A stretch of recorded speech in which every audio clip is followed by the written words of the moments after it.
السلام عليكم ورحمة الله وبركاته. أعوذ بالله من الشيطان الرجيم. بسم الله الرحمن الرحيم. ألم تر كيف فعل ربك بأصحاب الفيل ألم يجعل كيدهم في تضليل وأرسل عليهم طيرا أبابيل ترميهم بحجارة من سجيل فجعلهم كعصف مأكول. So we begin inshallah ta'ala with an interesting comment. This is made by Dr. Fadl Salih As-Samarra'i. هي سورة فيها عبرة لكل طاغية متكبر متجبر في كل العصور والأزمان. He says this surah has a warning and a lesson for every rebellious, arrogant tyrant that lives in any age, in any time, in any civilization, any nation. So he says this is not just a surah talking about the oppression of Abraha against the Kaaba. This is sending a message to anyone who hopes to wreak havoc upon civilian populations and overpower a nation or a ruler trying to overpower another nation by means of their military might, with the understanding, what are they going to do to fight against us? They have no military capability to stand up to us. And with that assumption, with that arrogant assumption, they go in and they don't care about the consequences. When a society is not in power, they talk about the rule of law. And they call people to abide by the rule of law. But when the society has power, they say the law is for everyone else. And we are above the law, we're beyond the law. And the law would apply, it's a nice thing to apply to, but we have a special situation. And who's going to stop them? Even if they trample all over the law and the regulations, they're the most powerful civilization. Who's going to question them? Who's going to question their oppression? And this is something that has happened throughout history. It's not difficult to see examples of that even in our time. But this is something that the surah is alluding to. Now he gives reasons why he thinks this is the case in the surah, why we shouldn't limit it to a discussion only of the historical accounts, which of course are critical. لِذَا جَاءَ فِعْل تَرَى. This is why the verb tara came, alam tara. Now there are different ways of saying this. The first part of the ayah, roughly translated, is didn't you see? That's the first part. Didn't you see? Common translations will read, didn't you see how your Lord dealt with the people of the elephant? This is probably a common translation you've heard before.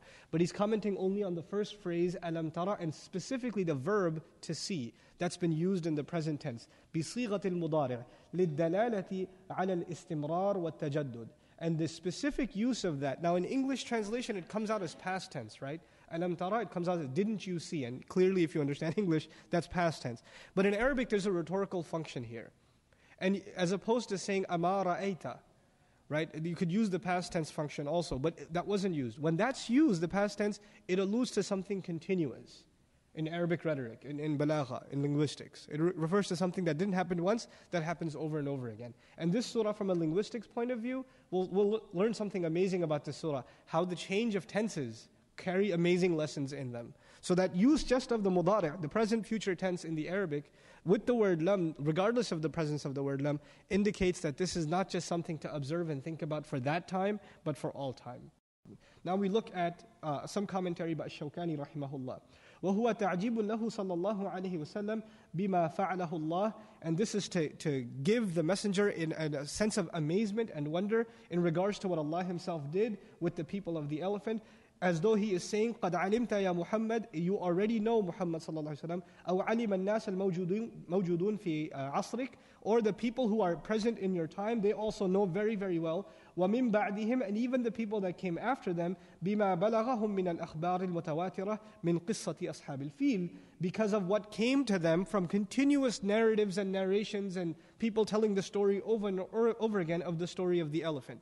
وَمَا فَعَلَ اللَّهُ بِهِمْ فَمَا لَكُمْ لَا تُؤْمِنُونَ. This is the last part of Shawkani's commentary. He said, just in the alam tara kayfa, Allah Azza wa Jal, it is as though He's saying, didn't you realize what Allah does to His enemies? So what's wrong with you? Why don't you believe in Him? You're using that to take pride in how Allah protected His house. Then why don't you take that next step towards Iman? Now, finally, alam yaj'al kaydahum fi tadlil. The second alam. The first alam was alam tara kayfa fa'ala rabbuka bi ashabil fil. The second alam yaj'al kaydahum fi tadlil. Now, didn't he, common translation, didn't he make their plot in waste? This is very literal translation. Or didn't he place their plot in vain, in naught? Or reduce it to nothing? First, let's pay attention to the word alam. It's mentioned again. So the first question was alam. The second is again alam. And here, the purpose of this, these are the only two alam, by the way. There's no third, right? These are the only two. And these are the only two present tenses, tara and yaj'al. Now there's arsala after this, right? And ja'ala after this. And so the language changes a little bit. Now, I mentioned before, when the present tense is used, there's a continuity. There's a continuity. And if you look at the language, he took their plot and reduced it to waste. This is something not only that Allah did for them, but anyone who makes plots against Allah's deen, Allah will do this over and over and over again, hence justifying the use of the present tense, yaj'al, in this case. Even though the meaning comes out in the past tense, the conjugation is in the present form, the mudari' form. That's the first thing.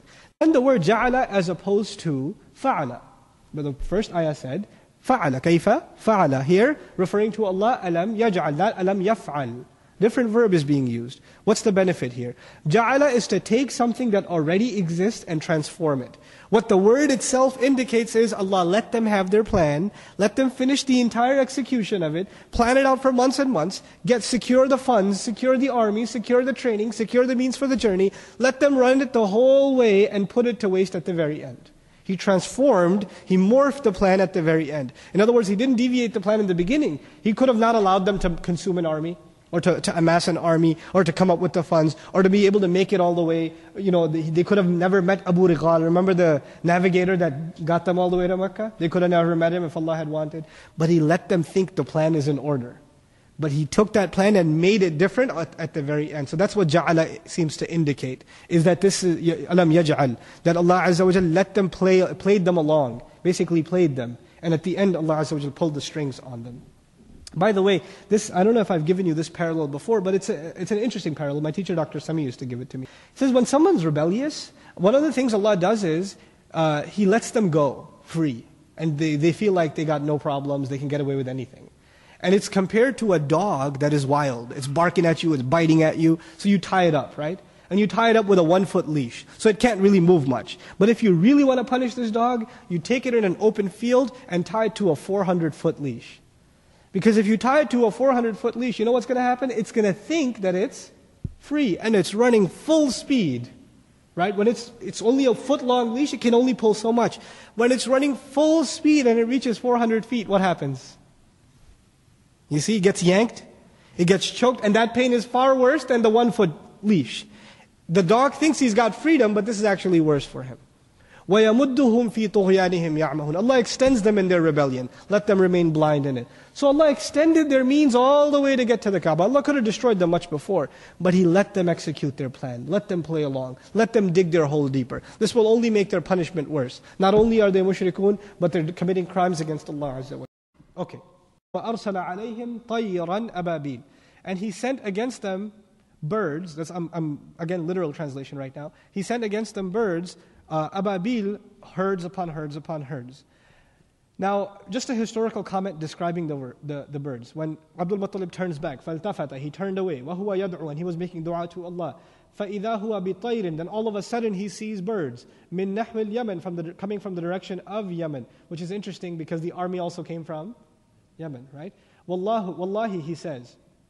فَقَالْ, he says, I swear by Allah, إِنَّهَا لَطَيْرٌ غَرِيبَةٌ. It is very strange kinds of birds for sure. مَا هِيَ بِنَجْدِيَّةٍ وَلَا تَهَمِّيَّةٍ. They're not from Najd and they're not from Tahama. كَانَ مَعَ كُلِّ طَائِرٍ حِجْرٌ فِي مِنْقَارِهِ وَحِجْرَانٌ فِي رِجْلَيْهِ. And in every single bird there would be a pebble in its beak and 2 pebbles in each of its claws, in its feet. Okay, so that's his description of it. قال أبو عبيدة أبابيل. Abu Ubaidah describing the word ababil says, جماعات في تفرقة, multiple groups of different kinds. In other words, it wasn't one species of bird, there were many different species of birds. قال النحاس, Nuhas, a great grammarian of our history, wrote إعراب القرآن.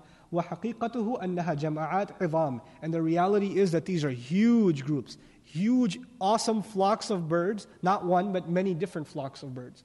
I haven't seen too many birds in Texas, but if you travel between like New York and Maryland, sometimes birds are migrating, especially in the area of Delaware, a lot of birds, right? So you'll see for a good half hour, just a flock of tens of hundreds of thousands of birds, a continuous stream. And according to other historical narrations, they were coming from every direction, and you couldn't see the sky, it became dark. SubhanAllah. It's an incredible scene to even imagine. Okay. The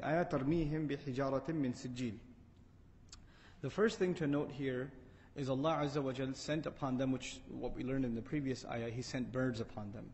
In another surah, in Surah Al-Ahzab, to defend the believers in the battle of Al-Ahzab, Allah sent wind against disbelievers. So Allah said, فَأَرْسَلْنَا عَلَيْهِمْ رِيحًا وَجُنُودًا لَمْ تَرَوْهَا.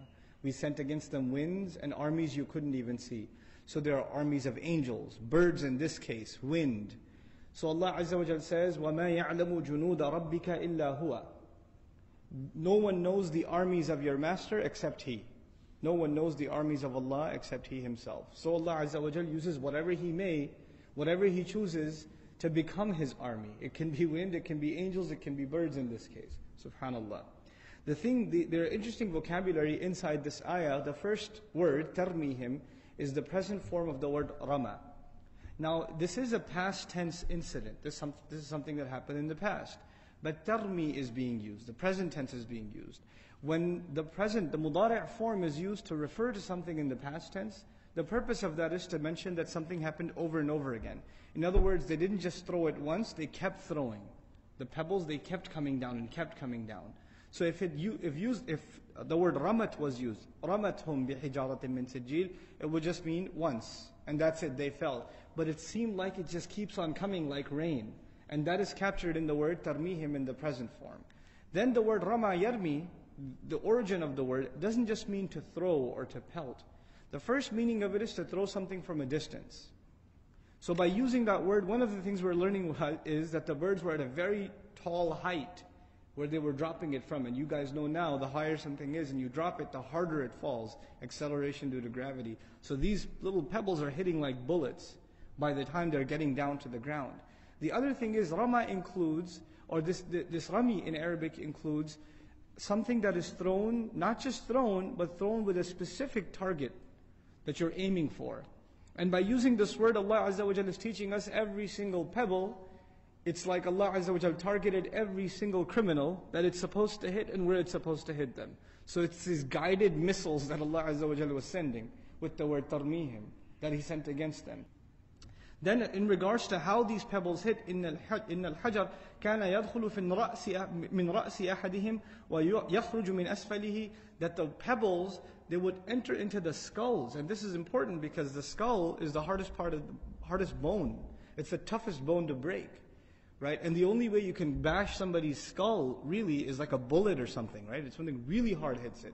But the pebbles would go into their skull and come out from behind them. It would go through them. And that's what the eyewitness accounts are describing. Now we come to the final ayah. By the way, you notice already the language is very, very graphic. It's full of very strong, sharp, not very pleasant imagery, right? Allah didn't just say He destroyed them. He is giving us really explicit details of how He destroyed them. You know why that's important? Because of the word kayfa in the beginning of the surah. Allah didn't just say what He did with them, how He did with them. And when you ask the question how, the answer comes with details. When you say, what did you do? You could just say, I ate lunch. When you say, how did you do it? Then you're describing details. You're giving details. You understand? So the graphic language in the surah is perfectly situated because of the word kaifa instead of the word mada. What did your master do? No, how did your master deal with them? How did he destroy them? So the answer is coming in this surah. Then we find these two words, asfim, faja'alahum, then he made them, he transformed them. Ja'ala in Arabic is used when you have something and you turn it into something else. Like you can take wood and turn it into a table, ja'ala. Not khalaqa. Khalaqa means you created it out of nothing. But ja'ala, you took something and you made it something else. Okay? So for example, in Allah Azza wa Jalla says, وَكَذَلِكَ جَعَلْنَاكُمْ أُمَّةً وَسَطًا. He took you, He made you into a nation, a balanced nation. So you're already there, but He transformed you. So Allah is saying these people, Allah transformed them. So that, and by the way, when ja'ala is used, someone was something else before and there's something else after. So they were a powerful army before. And now when Allah transformed them, what did they become? Now we'll find out. فَجَعَلَهُمْ. He didn't say فَجَعَلَهُمْ عَصْفٌ مَأْكُولٌ. He said كَعَصْفٍ مَأْكُولٌ. Ka is used for tashbih. It's used to give likeness. He made them like. He made them like. So Allah wants us to compare what they look like to something you can see. This is also important. We're not there. We're not in front of these armies. We didn't see what happened. It's not on video.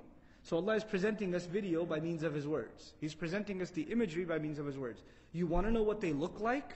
Because I asked you to wonder, how did I deal with them? You want to know how they look like? Let me tell you, they looked like ka and then asfin ma'kul. So let's look at both of these words one at a time. Asf in Arabic and asif especially is used for winds. Winds that blow, cut off leaves that are, these crumpled up leaves, especially in the fall, they're all over the ground. And when wind is blowing, you see them in the air. That kind of wind is called asifa, or rihin asif. Asif, literally that which is blowing the leaves and the pebbles in the air. Asfa actually is the leaf of a tree that has been cut off and withered and broken up. That's what that is. Asf is also used for straws, because when the wind blows, what else blows with? These tiny straws in the ground that are weak, they get plucked out and they're flying all over in the air, right? So that's what the word asf is. But He says He made them like asf, but He added ma'kul, chewed up, eaten. Ma'kul means that which is eaten. And asfun ma'kul was used by the Arabs. These camels or these other cattle, they're going around the ground, they're chewing on stuff, and the animal picks up a large chunk to chew on in its mouth, but some of it falls out. Some of it falls out. And the remains on the floor is called asfun ma'kul. So Allah says, you want to know what they look like? They look like those leftovers that the animal has chewed on and it just slipped out of its mouth and fell. That's what they look like. If you want to know how badly they were crushed and destroyed. The idea being, when an animal uses the full strength of its jaw to chew on it and really crush it, grind it, and then it comes out in this goop on the ground. This is how Allah crushed these armies and how He made them. This is one meaning of it. Then ma'kul also means that which is not just that which is eaten, that which is supposed to be eaten. In other words, something that is, ma'kul is something that is there, and it can't help itself. You're going to go eat it. Like, an animal that is about to be eaten can at least run away. But straw or hay or whatever is sitting in front of an animal, that food is defenseless. Its destiny is to get destroyed. Allah compares them to a helpless piece of food that has no option but to get eaten up by its enemy. It's like they had no escape. So asfun ma'kul is used. Then the commentary by Ash-Shawkani rahimahullah, ay sallat Allahu alayhim ta'ala alayhim tayran, that Allah imposed upon them these birds, tarmihim bihijaratin, that would stone them with sharp, precise targeting with stones, min tin mutahajjir, from clay that has been turned into stones, fasaru bisababi dhalik sar'a halikin, and because of that they became completely crushed, chewed up, completely destroyed. And Allah describes this state of them, fi tamazzuqihim wa tanathurihim kahali awraq al-ashjar. Allah uses this language to describe them, to poke fun at them. These people thought they were so powerful, and Allah compares them to the weakest thing. Not even a leaf that is connected to a tree, but a leaf that is plucked off of a tree. Completely weak. It's the symbol of greatest weakness. It doesn't even take a force to move it. Winds can move it. So Allah compared the strongest army to the weakest imagery possible. So may Allah Azza wa Jal give us a clear and a deep understanding of this book and the ability to practice upon it. May Allah Azza wa Jal take the good things that are said and enter it into our hearts, and anything that is incorrect, may He remove it from our memories and our hearts. Barakallahu li wa lakum fil Qur'an al-Hakim, wa nafa'ni wa iyyakum bil ayati wa dhikr al-Hakim. Wassalamu alaikum wa rahmatullahi wa barakatuh. أعوذ بالله من الشيطان الرجيم. بسم الله الرحمن الرحيم.